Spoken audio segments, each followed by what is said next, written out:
വിഷുവിന് തലേദിവസമായ ചെറിയ വിഷു ആണ്. അതുകൊണ്ട് തന്നെ നമ്മൾ രാവിലെ തന്നെ അമ്മമ്മേന്റെ വീട്ടിലേക്ക് പോവാണ്. പണ്ട് ഇതാണ് മാത്രമായിരുന്നു നമ്മൾ സ്വന്തം വീട്ടിൽ നമ്മൾ വിഷു ആഘോഷിച്ചിട്ടുണ്ടായിരുന്നത്. പിന്നെ എപ്പോഴും അമ്മമ്മേന്റെ വീട്ടിലാണ്.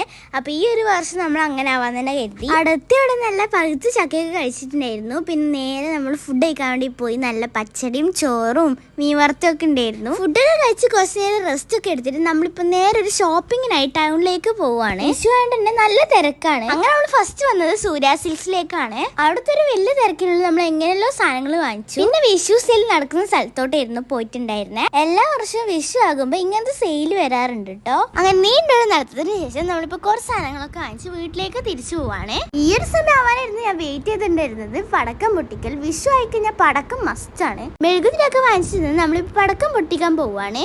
അങ്ങനെ ഒരാൾ ഓരോ പടക്കായി പൊട്ടിക്കാൻ തുടങ്ങി.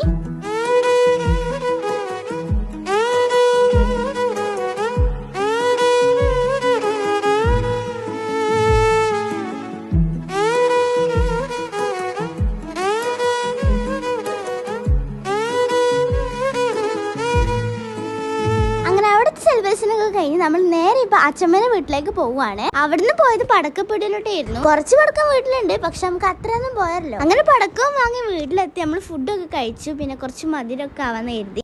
ഇത്രയും പടക്കമായിരുന്നു നമുക്ക് ടോട്ടൽ ആയിട്ട് ഉണ്ടായിരുന്നേ.